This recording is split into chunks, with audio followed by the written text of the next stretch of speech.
क्या इंडिया में सबके पास वोटिंग राइट्स होने चाहिए? और क्या हर वोटर जो है वो डेमोक्रेसी को और स्ट्रॉन्ग बनाते हैं? तो जैसे कि आप सब लोगों को पता है कि इंडिया में सबको वोटिंग राइट्स हैं। क्या सब लोगों के वोट्स जो हैं वो एक अच्छी सरकार बना पाती है? आज की डेट में अमेरिका और यूरोप के सारे वोटर्स को मिला दें तो भी इंडिया के वोटर्स उनसे ज़्यादा हैं। इंडिया में आज की डेट में ऑलमोस्ट 97 करोड़ वोटर्स हैं। क्या इसका मतलब ये है कि जो भी हम सरकार बनाते हैं वो सरकार हमारे लिए काम करती है उस लेवल पे? तो आज के इस वीडियो में हम बात करेंगे, क्या सबको वोटिंग का अधिकार होना चाहिए? सबको वोटिंग का अधिकार जो मिलता है तो क्या उससे एक अच्छी सरकार बनती है देश के लिए? इस वीडियो में हम आज सिर्फ इमोशंस पे बात नहीं करेंगे। आज की इस वीडियो में बात होगी फैक्ट्स और डाटा को लेके बात होगी। रियलिटी चेक ये है कि इंडिया में 18 साल की जब आपकी उम्र हो जाती है तो आप वोट डालने के लिए एलिजिबल हो जाते हैं। मगर इसमें एक और चीज़ देखने वाली बात होती है कि महज 18 साल का होना ही काफ़ी नहीं होता एक वोट डालने के लिए। उनमें से कितने लोग हैं जो अनएजुकेटेड होते हैं, जिनके पास एजुकेशन नहीं होती, कितने हैं जिनको सिविक सेंस नहीं होती, मगर वो लोग वोट डालने के लिए एलिजिबल हो जाते हैं। इसका कोई क्राइटेरिया नहीं है, कोई पैरामीटर नहीं है कि किसको वोट डालने का राइट मिलना चाहिए और किसको वोट डालने का राइट नहीं मिलना चाहिए। अब साल 2024 में लोकसभा इलेक्शंस में ऑलमोस्ट 94 करोड़ लोगों ने वोट डाले थे, मगर वहीं दूसरी तरफ 30 करोड़ लोगों ने ऑलमोस्ट वोट नहीं डाले थे। मगर फिर भी जो गवर्नमेंट की पॉलिसीज़ बनेंगी वो सबके लिए बराबर रहेगी।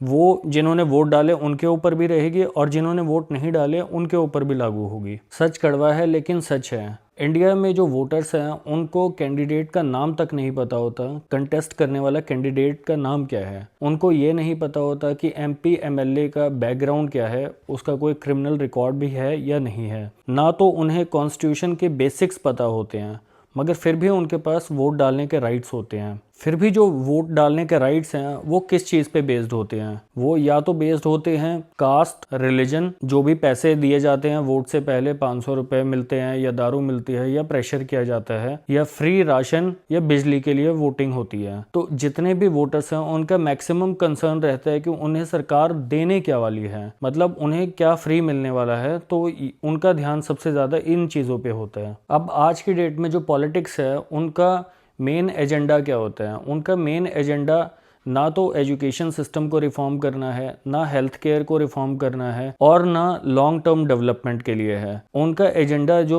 रहता है वो महज रहता है free ration, free cash, loan waiver और शॉर्ट टर्म प्रोमिसेस। क्यों? क्योंकि पॉलिटिशियंस जानते हैं कि सोचने वाले वोटर्स कम हैं और बेनिफिट्स लेने के लिए बहुत सारे वोटर्स हैं। जब इंडिया में वोट्स रिस्पॉन्सिबिलिटी के बिना मिलते हैं तो फिर अकाउंटेबिलिटी भी वो लोग क्यों देंगे? यहाँ पे आज भी वोट जो है वो धर्म और जात के नाम पे मिलते हैं, मगर अकाउंटेबिलिटी के लिए कोई वोट नहीं डालता। कोई सरकार से जो है बाद में सवाल जवाब नहीं कर सकता। आयरनी देखिए, जो लोग वोट्स को समझते हैं, सिस्टम को समझते हैं, पॉलिटिक्स को समझते हैं, उनका वोट भी सिर्फ एक है। और जो लोग इस सिस्टम को नहीं समझते, पॉलिटिक्स को नहीं समझते, उनका वोट भी उतना ही पावरफुल है जितना कि वो टैक्स पेयर का वोट है। और फिर होता क्या है? गलत पॉलिसीज़ बनती हैं, गलत लीडर जीतते हैं और जब कोई गलत फैसले होते हैं तो उसमें हम कहते हैं कि भाई सिस्टम ही खराब है। अब एक इम्पॉर्टेंट बात, लोग बोलते हैं कि अगर वोट्स नहीं दिए, वोटिंग राइट्स नहीं दी तो वो एक एंटी डेमोक्रेसी होगा, और अगर वोटिंग राइट दे दी तो फिर उसका क्या इफेक्ट होगा, इसके लिए कोई बात नहीं करता। बिल्कुल सही है, इक्वालिटी जो है वो डेमोक्रेसी का बेस है, मतलब सबको वोटिंग राइट्स होने चाहिए, मगर उनके वोट्स की पावर भी उन्हें पता होनी चाहिए। उन्हें कैंडिडेट्स के बारे में पता होना चाहिए, उन्हें पॉलिटिक्स के बारे में पता होना चाहिए, उन्हें ये पता होना चाहिए कि किसी भी पार्टी का लॉन्ग टर्म गोल क्या है। अब एक छोटा सा एग्जांपल देता हूँ। ड्राइविंग के लिए जो है वो आपको टेस्ट देना पड़ता है। बिना टेस्ट के क्लियर किए आपको ड्राइविंग लाइसेंस नहीं मिलेगा, आप रोड पे गाड़ी नहीं चला सकते हैं। मगर देश चलाने के लिए आपको वोटिंग राइट्स मिलते हैं, आप जाके वोट दे सकते हो, किसी भी कैंडिडेट को चुन सकते हो और वो जो है आपके देश चलाएगा, उसकी पॉलिसीज़ बनाएगा। तो ये किस तरीके से जो है हम वोटिंग राइट्स दे रहे हैं? सिर्फ डेमोक्रेसी के बेसिस पे वोटिंग राइट्स देना कहाँ तक सही है? मैं ये नहीं कह रहा कि यार सबसे ना वोटिंग राइट्स छीन लो, वोटिंग राइट्स दो, मगर इन सब चीज़ों के लिए पहले एक क्राइटेरिया होना चाहिए, एक पैरामीटर होना चाहिए। अब इसका मिडिल पाथ क्या हो सकता है? इसका मिडिल पाथ हो सकता है कि लोगों के पास जो है वो बेसिक सिविक सेंस हो, लोगों को पॉलिटिक्स के बारे में नॉलेज हो, उनको अपने पॉलिटिशियंस के बारे में पता होना चाहिए, उनको नोटा का जो रियल मतलब है, नोटा बटन जो होता है बैलेट बॉक्स में, उसका एक रियल पावर के बारे में पता होना चाहिए। और सबसे बड़ी चीज़, उन्हें फ्री बीज के पीछे नहीं भागना चाहिए। एंड जो पॉलिटिकल पार्टी कोई भी एजेंडा लेके आती है वो उनके ऊपर बाइंडिंग नहीं होती। आप उस पॉलिटिकल पार्टी के अगेंस्ट कोई एक्शन नहीं ले सकते